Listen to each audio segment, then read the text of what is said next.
اللہ کے نبی صلی اللہ تعالیٰ علیہ وسلم نے دو لفظوں میں بات کی، من سمتا نجا، کہ جو خاموش رہا وہ نجات پا گیا۔ دو ہی لفظ ہیں، بڑی مختصر گفتگو ہے، بڑا پیارا ایک اصول ہے زندگی کا۔ پھر نبی پاک صلی اللہ تعالی وسلم کا ایک مختصر سا فرمان ہے، آپ نے فرمایا کہ انسان کے دین کی خوبصورتی اس میں ہے کہ وہ لا یعنی چیزوں کو چھوڑ دے۔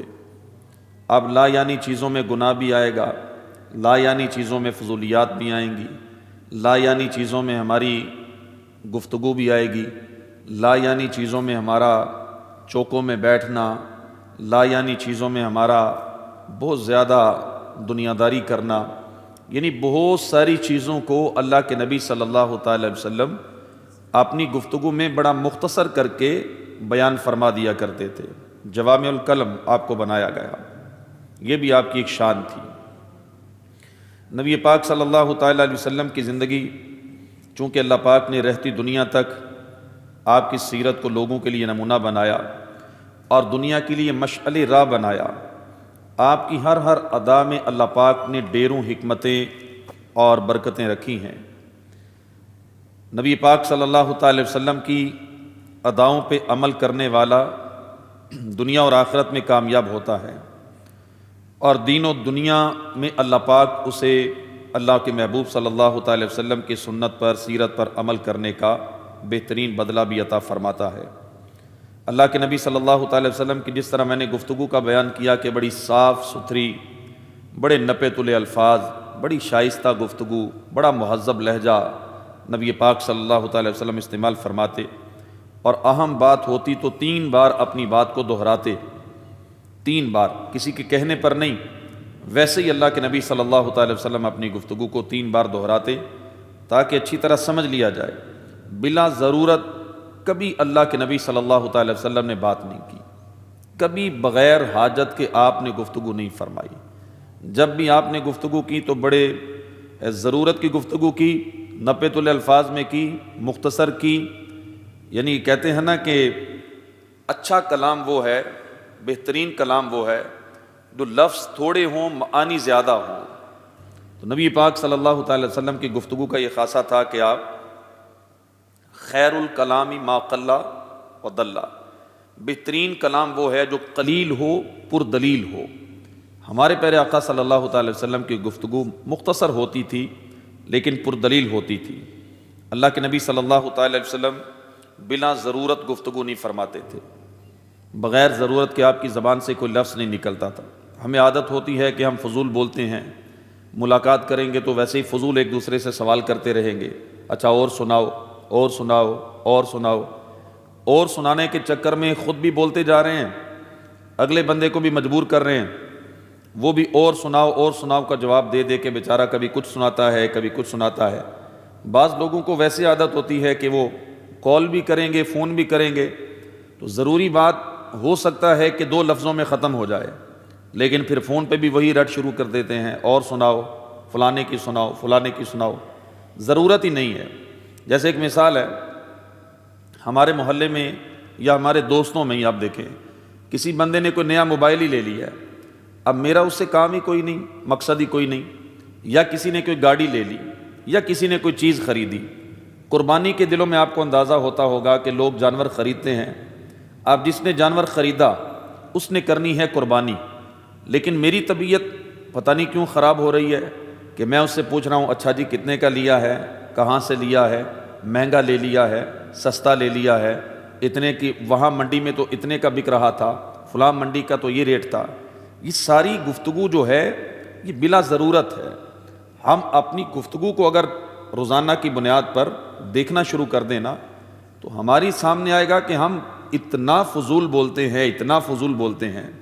بزرگان دین فرماتے ہیں کہ انسان اپنی زندگی میں 80% گناہ اپنی زبان کی وجہ سے کرتا ہے۔ یعنی جس بندے کی زبان اس کے کنٹرول میں آ جائے نا، اسے پتہ چل جائے، وہ 80% گناہوں سے بچ سکتا ہے جس کی زبان اس کے کنٹرول میں آ جائے۔ کہتے ہیں کہ انسان 2 یا 3 سال کی عمر میں بولنا تو سیکھ لیتا ہے، لیکن ساری زندگی یہ نہیں سیکھ پاتا کہ مجھے کب بولنا ہے اور کیا بولنا ہے۔ ساری زندگی انسان یہ نہیں سیکھ پاتا کہ کیا بولنا ہے، کہاں بولنا ہے، کہاں مجھے چپ رہنا ہے، کہاں میں نے گفتگو کرنی ہے۔ ہمیں سیکھتے رہنا چاہیے، غور کرنا چاہیے۔ بڑا مشہور مقولہ ہے، کہا جاتا ہے کہ پہلے تولو بعد میں بولو، یعنی بولنے سے پہلے غور تو کرو کہ میں جو بول رہا ہوں یہ فضول ہے، اس کی ضرورت ہے، میں جو اگلے بندے کا سر کھا رہا ہوں، دماغ خراب کر رہا ہوں، اس کی ضرورت بھی ہے یا نہیں ہے۔ میرے بولنے نہ بولنے میں کیا، میں نہ بولوں گا تو دنیا ادھر کی ادھر ہو جائے گی۔ تو ساری زندگی انسان کو یہ سیکھنا چاہیے کہ میں نے کب بولنا ہے، کہاں بولنا ہے، کیا بولنا ہے، ورنہ چپ۔ کہا جاتا ہے نا، ایک مقولہ ہے کہ ایک چپ 100 سکھ۔ بندہ بول کے 1000 بار پچھتاتا ہے، لیکن کبھی ایسا نہیں ہوا کہ بندہ چپ رہ کے پچھتایا ہو۔ بھئی آپ چپ رہے تھے، اب پچھتاوا ہو رہا ہے کہ میں بولا کیوں نہیں۔ ایسا نہیں ہوتا۔ ایسا بہت دفعہ ہوتا ہے کہ بندہ بولتا ہے، بعد میں کہتا ہے کہ نہیں بولنا چاہیے تھا، خاموش۔ یہ زبان انسان کو 80% گناہ ہماری زندگی کے زبان کی وجہ سے ہوتے ہیں۔ نبی پاک صلی اللہ تعالی وسلم کی گفتار میں آپ کے سامنے بیان کر رہا ہوں۔ میرے آقا علیہ الصلوۃ والسلام اتنا میٹھا بولتے تھے، اتنا میٹھا بولتے تھے کہ آپ صلی اللہ تعالی وسلم کی گفتگو سننے کے لیے صحابہ کرام بے چین رہتے تھے۔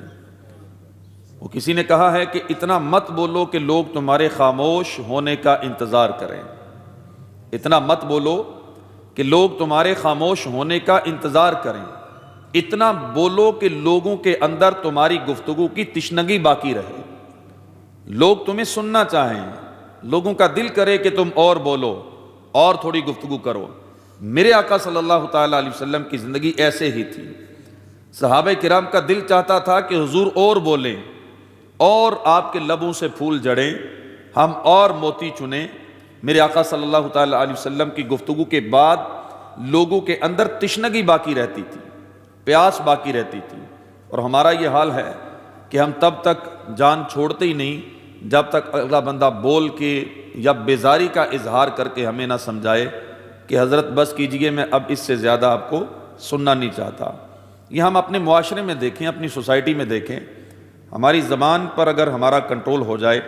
نبی پاک صلی اللہ تعالیٰ علیہ وسلم نے تو یہاں تک ارشاد فرمایا، آپ صلی اللہ تعالیٰ علیہ وسلم نے ارشاد فرمایا کہ اگر تم مجھے 2 چیزوں کی گارنٹی دے دو تو میں تمہیں جنت کی گارنٹی دیتا ہوں۔ وہ 2 چیزیں کون سی ہیں؟ ایک فرمایا کہ 2 جبڑوں کے درمیان، 2 داڑوں کے درمیان جو چیز ہے، اور ایک جو 2 ٹانگوں کے درمیان، یعنی زبان اور شرمگاہ۔ اگر ان چیزوں کی تم مجھے گارنٹی دو تو میں تمہیں جنت کی ضمانت دیتا ہوں۔ یہ چھوٹی چیز نہیں ہے، اللہ کے نبی صلی اللہ تعالی وسلم جنت کی ضمانت دے رہے ہیں اس بات پر کہ تم اپنی زبان کی گارنٹی دو۔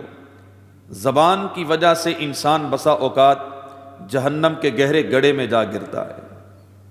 ساری زندگی انسان اگر کوشش کرے، اس بات پہ غور و فکر کرے، سیکھے کہ میں نے کیا بولنا ہے، کب بولنا ہے، کس انداز میں بولنا ہے۔ اچھا، بعض اوقات ہم بولتے بھی ہیں تو انداز ایسا ہے کہ جو لوگوں کو تکلیف دینے والا ہے۔ لوگ ہمارے انداز کی وجہ سے پریشان ہیں، میری گفتگو کی وجہ سے پریشان ہیں۔ میں سمجھتا ہوں کہ میں بڑا کھرا بندہ ہوں، میں بڑا سچا بندہ ہوں، میں سب کو ان کے منہ پہ ہی کہہ دیتا ہوں جو بات ہوتی ہے۔ یہ ہمیں کس نے سکھایا ہے کہ ہم کھرے بن جائیں، سچے بن جائیں؟ یعنی آپ کھرے ہیں تو باقی ساری دنیا کھوٹی ہے، باقی ساری دنیا کیا مطلب منافقت کر رہی ہے؟ آپ لوگوں کی دل آزاریاں کریں، آپ لوگوں کے دل توڑیں، آپ کی زبان سے لوگوں کے دل گھائل ہوں، اور آپ سمجھیں کہ میں بڑا کھرا بندہ ہوں۔ نبی پاک صلی اللہ تعالی علیہ وسلم سے بڑھ کر کائنات میں کوئی کھرا ہو سکتا ہے؟ نہیں ہو سکتا۔ لیکن ایک بھی دفعہ آپ ثابت نہیں کر سکتے کہ میرے آقا علیہ الصلوۃ والسلام کی زبان مبارک سے کسی کا دل دکھا ہو۔ کوئی نہیں کہہ سکتا کہ کبھی حضور نے اپنی زبان مبارک سے میرا دل دکھایا ہو۔ کھرے بھی ہیں، سچے بھی ہیں، حق بات بھی کہتے ہیں، لیکن حق بات کہنے کا مطلب یہ تھوڑی ہے کہ ہم لوگوں کے دل توڑیں، ہم لوگوں کی بے عزتی کریں، ہم لوگوں کی انسلٹ کریں۔ وہ ایک عربی کا شعر ہے، بچپن میں نے کہیں درس نظامی شروع کی تھی تو پہلے سال میں ہمیں یاد کروایا گیا تھا کہ جراحت السنانی لہت تیام ولا یلتام ما جرح اللسان، کہ اس کا ترجمہ یہ ہے کہ نیزے کا اور تلوار کا زخم بھر سکتا ہے لیکن زبان کا لگایا ہوا زخم ساری زندگی نہیں بھر سکتا۔ آپ کسی کو نیزہ مار دیں، تلوار مار دیں، اس کا زخم بھر سکتا ہے، ٹھیک ہو سکتا ہے، لیکن اگر کبھی زندگی میں کسی کو زبان کا تیر آپ نے مار دیا، وہ مرتے دم تک آپ کی اس دیے ہوئے زخم کو بھر نہیں سکے گا، ساری زندگی اس کے دل سے جائے گا نہیں کہ آپ نے لوگوں کے درمیان اس کی انسلٹ کر دی تھی، بے عزتی کر دی تھی، دل دکھایا تھا، تکلیف دی تھی۔ انسان اپنے آپ کو یہ سمجھے کہ میں بڑا کھرا ہوں۔ بعض لوگ کہتے ہیں کہ میں زبان کا کوڑا ہوں لیکن دل کا بڑا صاف ہوں۔ ہمارے بھی یہاں معاشرے میں کچھ ایسی تعریف کی جاتی ہے، فلانا بندہ دل کا جیسا بھی، زبان کا جیسا بھی ہے، دل کا بڑا صاف ہے، دل کا بڑا اچھا ہے۔ زبان کا اگر کڑوا ہے، بھئی آپ کے دل کا کسی نے اچار ڈالنا ہے؟ آپ کے دل کا لوگوں کو کیا پتا کہ دل میں کیا ہے؟ لوگ تو آپ کی زبان دیکھتے ہیں، اگر زبان ہی کڑوی ہے تو میٹھے دل کا کیا کریں گے ہم؟ ضروری ہے کہ آپ کا اگر دل میٹھا ہے تو زبان بھی میٹھی ہو، اگر دل صاف ہے تو زبان بھی صاف۔ کبھی نہیں ایسا ہوتا کہ آپ کا جناب دل بڑا صاف ہے اور زبان کڑوی ہے۔ زبان کڑوی ہے، آپ کڑوے ہیں، آپ کا سارا خون کڑوا ہے، آپ کا دل کڑوا ہے۔ نبی پاک صلی اللہ تعالی وسلم کا میلاد ہم نے منایا ہے۔ آج میں میلاد والے آقا کی سیرت کی چند باتیں آپ کے گوش گزار کر رہا ہوں، سیکھنے کی نیت سے، سکھانے کی نیت سے، کہ ہم اپنی زبان کو کڑوا نہ رکھیں۔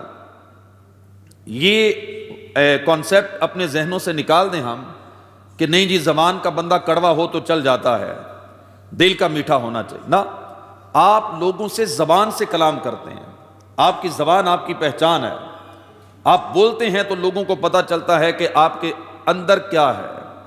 آپ گفتگو کریں گے تو لوگوں کو پتہ چلے گا کہ آپ کے اندر مٹھاس ہے یا کڑواہٹ ہے۔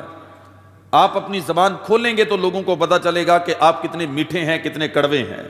جب تک آپ خاموش ہیں آپ پہ پردہ ہے۔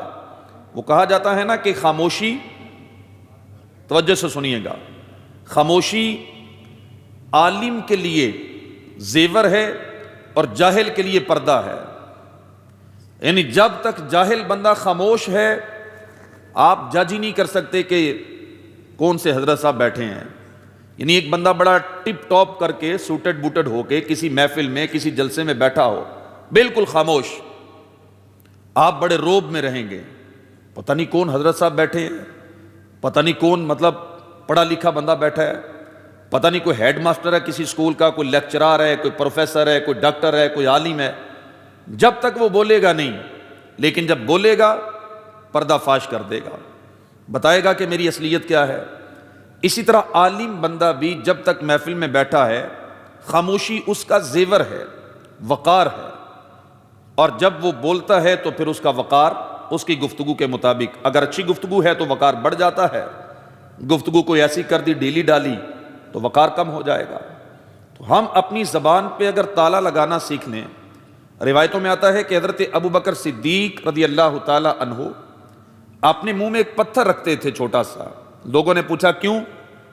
آپ دیکھیں کتنے نیک ہیں، آپ کو اللہ پاک نے قرآن مجید میں اتقا کہا ہے۔ ایک ہوتا ہے متقی، متقی سے بھی بڑا درجہ ہے اتقا، سب سے بڑا متقی، یعنی اس امت کے پرہیزگاروں میں سب سے بڑے پرہیزگار ابو بکر صدیق رضی اللہ تعالیٰ عنہ ہے۔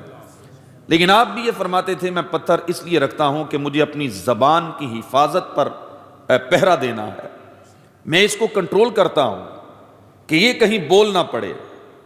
روایتوں میں آتا ہے کہ جب صبح ہوتی ہے، جب انسان اٹھتا ہے تو انسان کے سارے اعضاء زبان کے سامنے عرض کرتے ہیں کہ تو سلامت رہنا، اگر تو سلامت رہی تو ہم بھی سلامت رہیں گے، اگر تو نے غلطی کر دی تو خیر ہماری بھی نہیں ہے، بولنا تو نے ہے مار ہمیں پڑ جائے گی، بات تو نے کرنی ہے سزا ہم بھگتیں گے۔ یعنی یہ ایک ایسی چیز ہے جو انسان کے وقار میں، انسان کی عزت میں اضافے کا باعث بھی بنتی ہے اور انسان کی عزت کو گرا بھی دیتی ہے۔ یعنی ایک ایسا ٹاپک ہے یہ نبی پاک صلی اللہ تعالی وسلم کی سیرت مبارکہ سے جو میں نے آپ کے سامنے چھیڑا ہے، اس پر میرا خیال ہے کہ ایک جمعے کا خطبہ نہیں، ہم اگر 10 خطبے بھی اس پر اگر کرنا چاہیں نا، کہ جو اس وقت اس چیز کی حاجت ہے، مطلب معاشرے کے اندر اس چیز کی اتنی ضرورت ہے اصلاح کی، کہ زبان کی وجہ سے آپ سمجھتے ہیں کہ غیبتیں، چغلیاں، جھوٹ، پھر لڑائیاں، جھگڑے، دل آزاریاں، آپ کبھی دیکھیں گے تو گھروں کے اندر کبھی طلاق ہو جاتی ہے میاں بیوی کے درمیان، جب آپ گہرائی میں جائیں گے نا، دونوں کی بات سنیں گے، دونوں خاندانوں میں بیٹھیں گے، بالآخر کہیں نہ کہیں جا کے آپ کو پتہ چلے گا کہ یہ کسی کی بد زبانی کی تباہ کاریاں ہیں۔ اگر زبان پہ کنٹرول کر لیا جاتا بر وقت، وہ بد زبان ساس بھی ہو سکتی ہے، سسر بھی ہو سکتا ہے، بیوی بھی ہو سکتی ہے، شوہر بھی ہو سکتا ہے، بیوی کے ماں باپ بھی ہو سکتے ہیں، بیوی کی بہن بھی ہو سکتی ہے، شوہر کی بہن بھی ہو سکتی، کسی نہ کسی کی یہ زبان کی تباہ کاریاں ہوتی ہیں جو انسان کا گھر برباد کر دیتی ہیں۔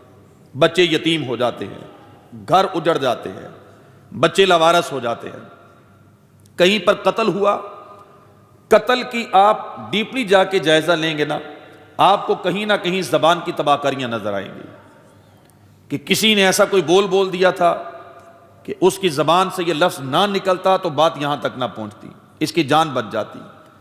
تو نبی پاک صلی اللہ تعالی وسلم کی سیرت مبارکہ سے ہم نے یہ سنا، جو میں نے آپ کے سامنے بیان کیا، کہ اللہ کے نبی صلی اللہ تعالی علیہ وسلم بڑے پیارے انداز میں صاف صاف گفتگو فرماتے، اہم بات کو 3 بار دہراتے تاکہ سننے والا سمجھ لے، اور بلا ضرورت میرے آقا کبھی گفتگو نہ فرماتے تھے۔ اب نبی کریم صلی اللہ تعالی وسلم کی دوسری سنت رفتار مبارک، پہلے گفتار مبارک، اب رفتار مبارک۔ پیارے آقا صلی اللہ تعالی علیہ وسلم چلتے تو پاؤں جما کر چلتے، گویا بلندی سے نیچے کی طرف اتر رہے ہیں، یہ پیارے آقا صلی اللہ تعالی وسلم کا انداز ہوتا تھا۔ میرے آقا صلی اللہ تعالی وسلم چلتے تو پریشان نظر ہو کر نہ چلتے۔ پریشان نظر آپ سمجھتے ہیں، انسان راستے میں جا رہا ہے، کبھی ادھر دیکھے گا، اچھا ادھر دیکھے گا، ادھر دیکھے گا، اس کے گھر میں جھانکے گا، اس کی کھڑکی دیکھے گا، یہ بورڈ لگا ہوا ہے، یہ سائن بورڈ لگا ہے، یہ دکان کھلی ہے، یہ پریشان نظری ہے۔ میرے آقا علیہ الصلوۃ والسلام چلتے تھے تو سر مبارک جھکا ہوا ہوتا، ایسے لگتا تھا کہ آپ صلی اللہ تعالی وسلم بلندی سے نیچے کی طرف اتر رہے ہیں۔ آپ بڑی نارمل رفتار میں چلتے تھے، لیکن صحابہ کرام فرماتے ہیں کہ یہ آپ کا معجزہ تھا کہ آپ نارمل رفتار میں چلتے، نہ زیادہ تیز نہ زیادہ آہستہ۔ یعنی آہستہ چلیں گے تو پھر بھی بندہ لگتا ہے بیمار جا رہا ہے، تیز بندہ زیادہ دوڑ لگانی شروع کر دے تو لگتا ہے اس کو تہذیب ہی نہیں ہے۔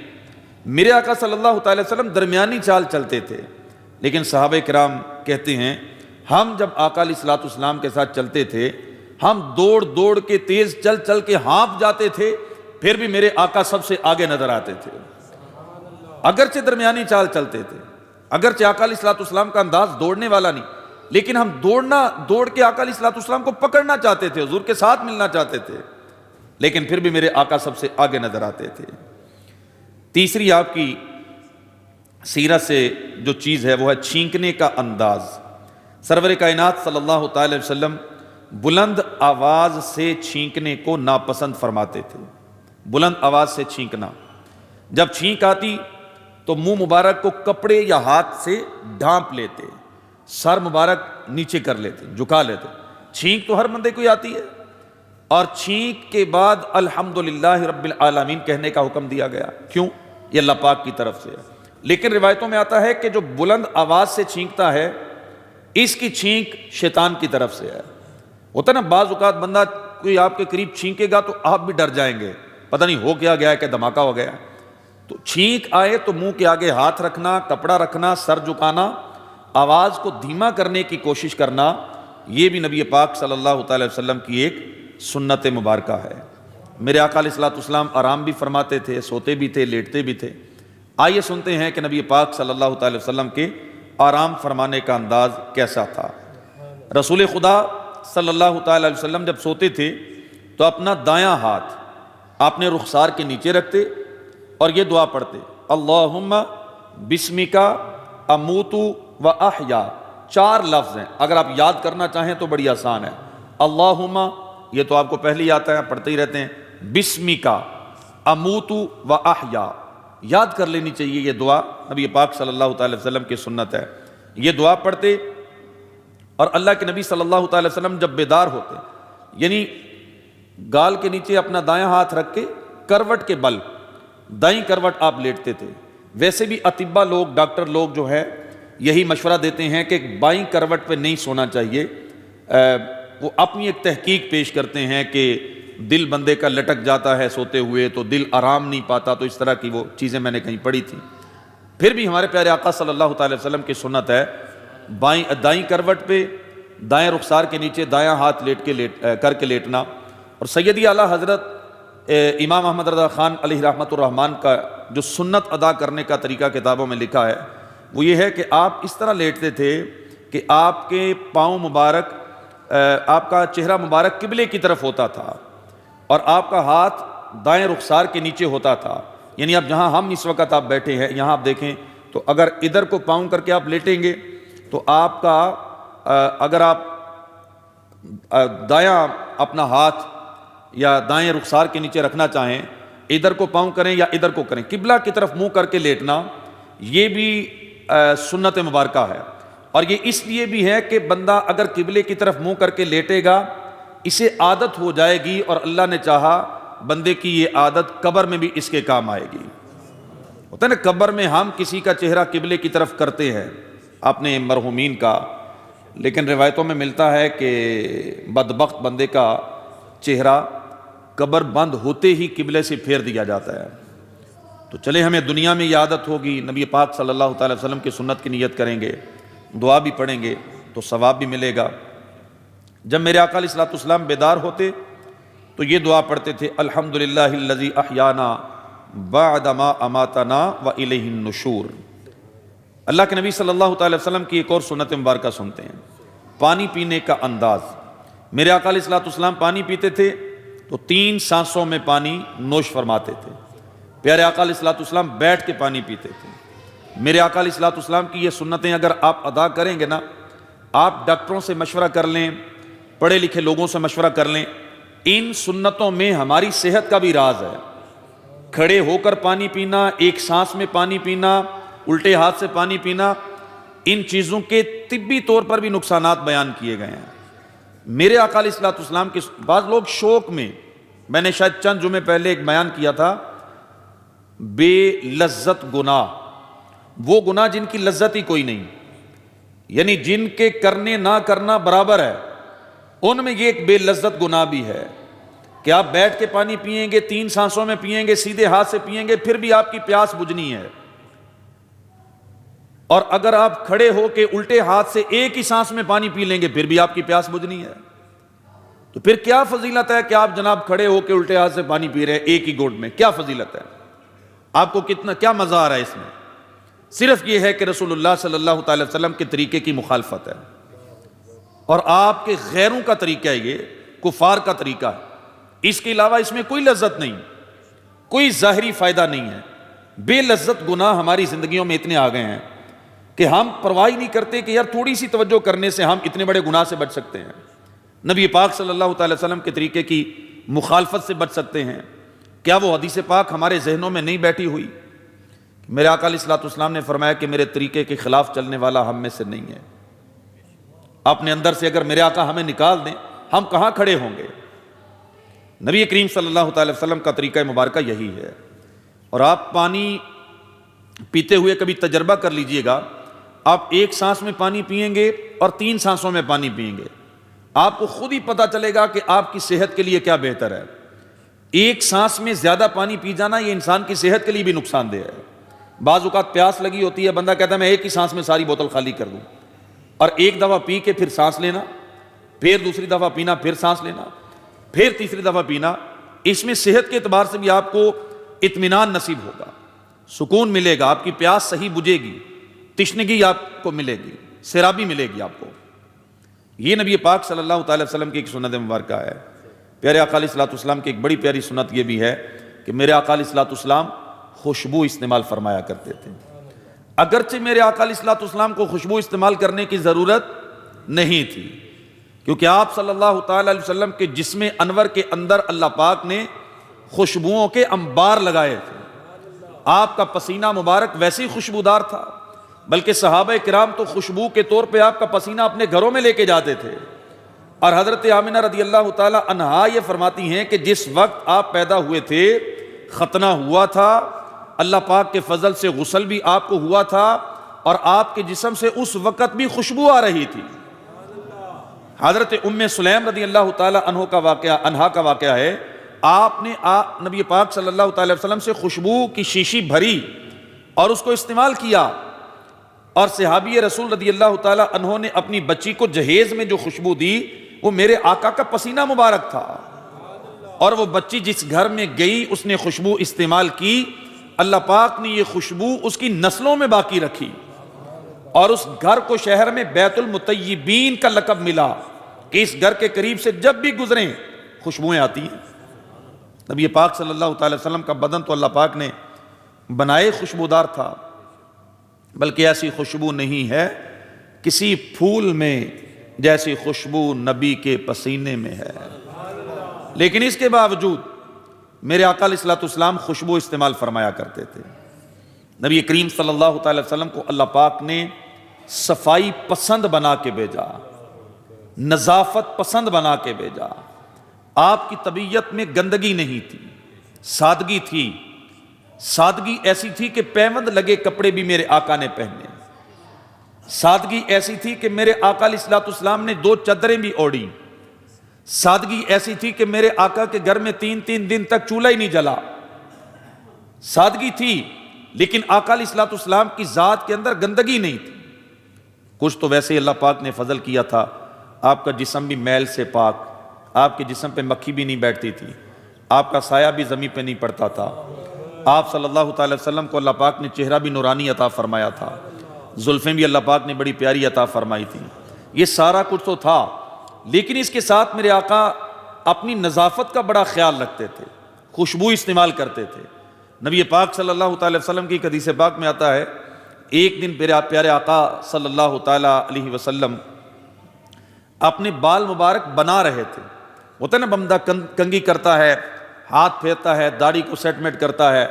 تو حضرت عائشہ صدیقہ رضی اللہ تعالی عنہا نے عرض کی کہ حضور آپ بھی یہ کرتے، آپ بھی مطلب داڑھی کا خیال کرتے ہیں، بالوں کا خیال کرتے ہیں؟ تو میرے آقا علیہ الصلوۃ والسلام نے فرمایا کہ عائشہ میرا رب پسند فرماتا ہے کہ جب مسلمانوں کے پاس جاؤ تو صاف ستھرے بن کر جاؤ. جب لوگوں کے پاس جاؤ تو صاف ستھرے بن کے جاؤ. تو خوشبو استعمال کرنا میرے آقا علیہ الصلوۃ والسلام کی سنت مبارکہ ہے. اور یہ سنت اتنی مہنگی بھی نہیں کہ ہم اس کو چھوڑ دیں. خوشبو کی شیشیاں 100 میں 150 میں 200 میں میرا خیال ہے ایسی مل جاتی ہیں کہ جو تکلیف دہ نہیں ہوتی. 20-30 والی تو میں نہیں کہتا، لیکن اتنی سی شیشی اگر ہم اپنے پاس رکھیں 100 150 200 والی، یا آپ کوئی بھی خوشبو استعمال کرتے ہیں اپنی جیب میں رکھیں، اپنے گھر میں رکھیں، اپنی گاڑی میں رکھیں، اپنے آفس میں رکھیں، اور جب بھی آپ نماز کے لیے مسجد میں آنا چاہیں تو نیت کر لیں کہ میں پیارے آقا صلی اللہ تعالی وسلم کی سنت کو ادا کرنے کے لیے خوشبو لگا رہا ہوں. لوگ بھی خوش ہوں گے، آپ کی طبیعت بھی خوش ہوگی. بلکہ میں نے کہیں پڑھا تھا کہ خوشبو لگانا انسان کی عقل کو بڑھاتا ہے، انسان اس سے عقل مند ہوتا ہے. جو بدبو میں بندہ رہتا ہے وہ آہستہ آہستہ بے وقوف بن جاتا ہے، اس کی عقل معاف ہو جاتی ہے. تو نبی پاک صلی اللہ تعالی وسلم کی سنت مبارکہ ہے کہ آپ خوشبو لگاتے تھے. بلکہ پیارے آقا صلی اللہ تعالی وسلم کی بارگاہ میں کوئی خوشبو کا تحفہ دیتا تو حضور اسے رد نہ فرمایا کرتے تھے. میرے آقا مشک اور عنبر کی خوشبو استعمال فرماتے تھے. نبی پاک صلی اللہ تعالی وسلم کی ایک اور پیاری سنت میں آپ کے سامنے بیان کرتا ہوں. میرے آقا علیہ الصلوۃ والسلام کو اگر کوئی آواز دیتا تھا تو نبی پاک صلی اللہ تعالی علیہ وسلم اسے لبیک کہہ کے جواب دیتے تھے. کیا کہتے تھے؟ سارے بولی ایک دفعہ، لبیک. چھوٹا بھی پکارتا اسے بھی لبیک کہتے، بڑا بھی پکارتا میرے آقا لبیک کہتے. ہم بھی کبھی کبھی سنت کو ادا کریں. آپ کا بیٹا ہی آپ کو بلائے، ابو کہہ کے، پاپا کہہ کے، بابا کہہ کے، آپ جواب دیں لبیک بیٹا. گھر والے بلائیں لبیک، دوست بلائیں لبیک. یہ بڑا محبت والا جملہ ہے. میرے آقا علیہ الصلوۃ والسلام کی یہ بھی سنت ہے۔ نبی کریم صلی اللہ تعالی وسلم کی ایک سنت یہ ہے، اگر کوئی شخص آپ سے سلام لیتا تو نبی پاک صلی اللہ تعالی وسلم تب تک اپنے ہاتھ پیچھے نہ کرتے جب تک اگلا بندہ خود اپنے ہاتھ نہ چھڑوا لیتا۔ نبی پاک صلی اللہ تعالی وسلم کی ایک سنت یہ بھی ہے کہ صحابہ کرام کی مجلس میں آپ جب کرم فرما ہوتے تو آپ کبھی اپنے پاؤں پھیلا کر نہ بیٹھتے۔ اگر کوئی آپ کے پاس چل کے آتا تو آپ اپنی سیٹ سے مسند سے کھڑے ہو کے اس کا استقبال کرتے۔ میرے آقا بعض اوقات لوگوں کے لیے اپنی چادر بھی بچھا دیتے تھے، یہ بھی سنت ہے۔ آپ کے گھر میں کوئی مہمان آیا ہے، کوئی بڑا آیا ہے، سفید ریش آ گیا ہے، والد صاحب آ گئے ہیں، چچا آ گئے ہیں، آپ کی خالہ ہے، ماموں ہیں، یا کوئی اور محترم بندہ ہے، آپ جلدی سے اٹھیں، اپنی چادر بچھائیں، جگہ بنائیں، اس کو عزت دیں، آنر دیں۔ یہ نبی پاک صلی اللہ تعالی وسلم کی سنت مبارکہ ہے کہ میرے آقا لوگوں کو اس طرح بھی عزت دیتے تھے۔ پھر نبی پاک صلی اللہ تعالی وسلم کی ایک سنت یہ بھی ہے کہ صحابہ کرام کو پیارے پیارے ناموں سے پکارتے تھے، ایسا نام کہ جو اسے اچھا لگے، جو اسے پیارا لگے، گڈ نیم جسے کہا جاتا ہے۔ نبی کریم صلی اللہ تعالی وسلم ایسے نام سے پکارتے کہ انہیں خوشی ہوتی صحابہ کرام کو۔ ہم بھی اپنی عادت بنائیں کہ لوگوں کے نام نہ بگاڑیں، برے نام سے نہ کسی کو بلائیں، اچھے نام سے پکاریں۔ میرے آقا علیہ الصلوۃ والسلام کی ایک سنت یہ بھی ہے کہ نبی کریم صلی اللہ تعالی وسلم کو جب کوئی بات سناتا، آپ کے کان میں کوئی بات کرتا تو اللہ کے نبی صلی اللہ تعالی وسلم تب تک اپنا کان نہ ہٹاتے جب تک اگلا بندہ اپنی بات پوری نہ کر لیتا۔ نبی پاک صلی اللہ تعالی وسلم کی ایک بڑی پیاری سنت یہ بھی ہے کہ میرے آقا صلی اللہ تعالی علیہ وسلم اپنی ازواج مطہرات، ہماری مائیں، اپنی بیویوں کی دلجوئی فرمایا کرتے تھے۔ ایک مرتبہ تو حضرت عائشہ صدیقہ رضی اللہ تعالی عنہ کو اپنی معجزانہ شان، یہ میرے آقا کی شان تھی، معجزہ تھا، میرے آقا نے حضرت عائشہ صدیقہ رضی اللہ تعالی عنہا کی دلجوئی کے لیے جنت کے انگور پکڑ کے حضرت عائشہ کو کھلائے رضی اللہ۔ ہم جنتی انگور نہیں کھلا سکتے، اپنے گھر والوں کو بازار کے انگور تو کھلا سکتے ہیں نا، محبت سے دلجوئی کریں۔ میرے آقا علیہ الصلوۃ والسلام حسب موقع گھر والوں کے ساتھ خوش طبی بھی فرماتے تھے۔ بالکل ہوتا ہے نا بندہ گھر میں منہ چڑھا کے رکھے، غصے میں رہے، بڑا جلال میں رہے کہ گھر والوں پہ میرا روب پڑتا رہے گا۔ بعض لوگ اپنے گھر میں بڑے جلالی ہوتے ہیں، گھر والے بھی ان سے پریشان ہوتے ہیں، اتنا پریشان ہوتے ہیں، دعائیں مانگتے ہیں کہ یہ باہر ہی رہے، اسے کوئی ایسی نوکری مل جائے کہ اس کو نہ صبح چھٹی ملے نہ شام کو چھٹی ملے۔ میرے آقا دلجوئی فرماتے تھے، خوش طبی فرماتے تھے۔ حضرت عائشہ صدیقہ رضی اللہ تعالیٰ عنہ فرماتی ہیں، میں ایک سفر میں پیارے آقا کے ساتھ تھی، ہم نے ایک جگہ قیام کیا، پیارے آقا نے صحابہ کرام کو آگے بھیج دیا، میں اور میرے آقا رہ گئے۔ نبی کریم صلی اللہ تعالی وسلم نے ان میں فرمایا چلو ہم دوڑ لگا کے مقابلہ کرتے ہیں۔